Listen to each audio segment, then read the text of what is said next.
Tout est parti des maux de tête intenses et d'un trouble oculaire. Âgé d'une trentaine d'années, ce jeune monsieur souffrait d'une tumeur bénigne du cerveau, précisément au niveau de l'hypophyse.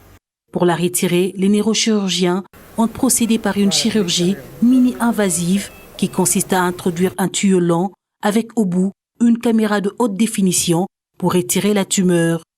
Une chirurgie sans ouverture de crâne, donc sans cicatrice.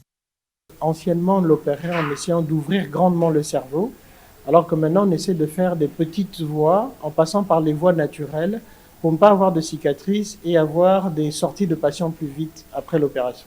On a essayé de tout organiser pour que ça soit fait dans les mêmes conditions qu'on fait en Europe, c'est-à-dire les contrôles, les bilans avant l'intervention, pendant et après l'intervention ont été organisés pour que ça soit fait pareil.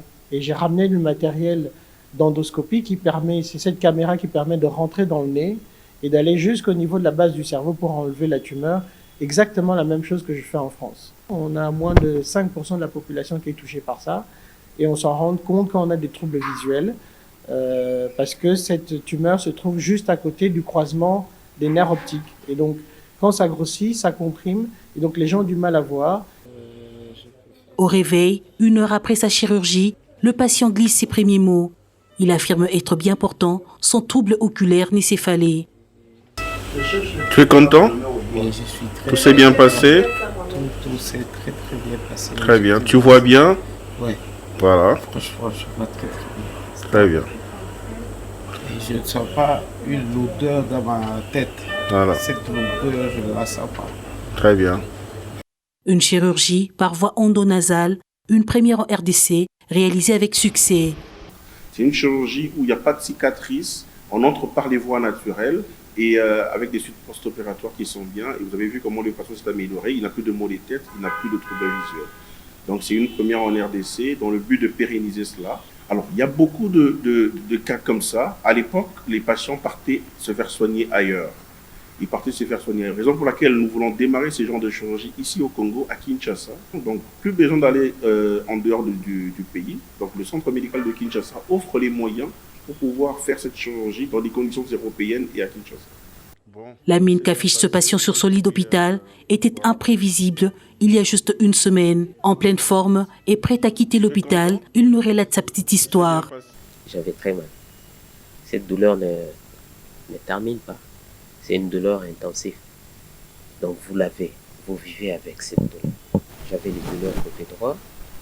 Si ça exagère, ça arrive au niveau de l'épaule et là c'est l'excès. Bon, au début, je m'imaginais ces genres d'opérations où on ouvre la tête entière et puis par après, il y a du sang partout. Et puis quand tu sors, tu es genre immobilisé. Et quand les gens te regardent, ils se disent « Mais c'était pas comme ça. » C'est une opération comme si c'était la divinité elle-même qui est passée dessus. Vous voyez ce que je veux dire? Une opération presque sans cicatrice. Avec le coût élevé de la chirurgie, les neurochirurgiens saluent l'idée de la couverture sanitaire universelle pour pérenniser ces chirurgies en RDC et mieux prendre en charge les Congolais dans leur pays. Pour ce faire, ils comptent sur la collaboration avec les hôpitaux, mais aussi sur l'appui de l'État congolais. Alors, pour l'instant, c'est difficile de le faire dans d'autres hôpitaux parce que la colonne et tout autre... Il y a une grosse chaîne pour pouvoir mettre en place ce genre de chirurgie. Mais nous sommes très disposés, très ouverts, surtout pour le gouvernement congolais. Avec nos propres moyens, nous sommes limités parce que c'est une chirurgie qui coûte... Le matériel coûte énormément d'argent, que le gouvernement puisse emboîter les pas afin que nous puissions pérenniser cette chirurgie ici chez nous et surtout le faire en public. Parce que vous voyez, ce n'est pas tout le monde qui peut se faire soigner dans les privés ici chez nous au Congo. Nous, on fait l'effort d'essayer de venir avec ce matériel, qu'on met nous-mêmes en place, qu'on se mutualise pour venir avec, pour que les Congolais aient une prise en charge optimale comme en Europe. Mais maintenant, il faut que l'État voit cet élan et nous aide à continuer à prendre en charge les Congolais en participant par exemple à la prise en charge des indigents. Même si les statistiques ne sont pas encore connues, les neurochirurgiens affirment qu'ils rencontrent de plus en plus ces genres de cas.